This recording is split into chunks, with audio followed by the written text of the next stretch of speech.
আসসালামু আলাইকুম। আজকে আমরা বানাবো সরিষা ফুলের পাকোড়া। তার জন্য আমার সর্বপ্রথম লাগবে সরিষা ফুল। এজন্য আমরা সবাই জমিতে গেছি, জমিতে গিয়ে এই সরিষা ফুলগুলো উঠাচ্ছি। আজ আমরা মামার বাড়িতে আসছি এবং মামার বাড়িতেই মজা। তো সরিষা ফুলগুলো উঠিয়ে নিয়েছি, দেখেন কতগুলা ফুল লাগবে।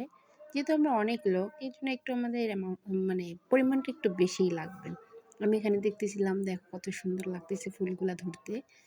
তো আসলে সরিষা ফুল দেখতে অনেক সুন্দর লাগে। একটু মজা করতেছিলাম কারণ ফুলগুলো দেখতেই ভালো লাগে। ফুল সবার পছন্দ। আর আমার ছোট ভাই দেখেন দুষ্টামি দেখেন। এটাও দুষ্টামি শেষ হবে না। এবার আমরা আসছি আমার মামার কি বলবো ওটা আঙিনায় শখের বাগান আর কি। এটা আমার ছোট মামার ছোট মামির শখের বাগান। সেখান থেকে আমরা নিচ্ছিলাম ধনেপাতা। যেহেতু আমাদের ধনেপাতা লাগবে পাকোড়াতে। আর এত সুন্দর ফ্রেশ ধনেপাতাগুলো হইছে যা বলার মতো না। দেখেন আপনারা অবশ্যই দেখতে পাচ্ছেন। তো ধনেপাতাগুলো আমরা উঠিয়ে নিলাম।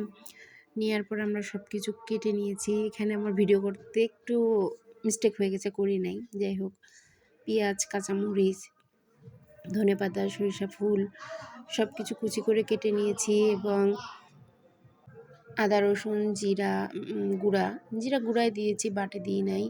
ধনিয়া গুঁড়া, তার সঙ্গে হলুদ, লবণ আর কাঁচামরিচ যেহেতু কুচি দিয়েছি, গুঁড়া মরিচ আমরা দিই না এখানে। সব সুন্দর করে ভালোভাবে মেখে নিলাম।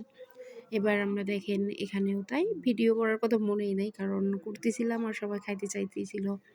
এটা শেষ পর্যায়ে আর কি আমি বানাই আমাদের সেই কাঙ্ক্ষিত সরিষা ফুলের পাকোড়াটা এখানে আমি কড়াই দিচ্ছিলাম এবং দেখেন এক পাশটা হয়ে গেছে। এত সুন্দর একটা ঘ্রাণ বের হয়েছিল। যারা যারা এখনও খান নাই তারা করে নেবেন। আর এই খাবারটার মেন উদ্যোক্তা হচ্ছে আমার মামাতো বোন বুশরা। সে যখন আমাকে ওদের বাসায় যেতে বলে তার আগেই বলেছে, আপু তুমি আসলে কিন্তু একটা জিনিস খাওয়াইতেই হবে, সেটা হচ্ছে সরিষা ফুলের বড়া খাওয়াবা। আম্মু আমাকে সরিষা ফুল দিয়ে ডিম ভাজি খাওয়াইছে কিন্তু বড়া খায় নাই। এই জন্য এই যে দেখেন কত সুন্দর হয়েছিল। যারা যারা খেয়েছে সবারই ভালো লেগেছে অ্যাকচুয়ালি।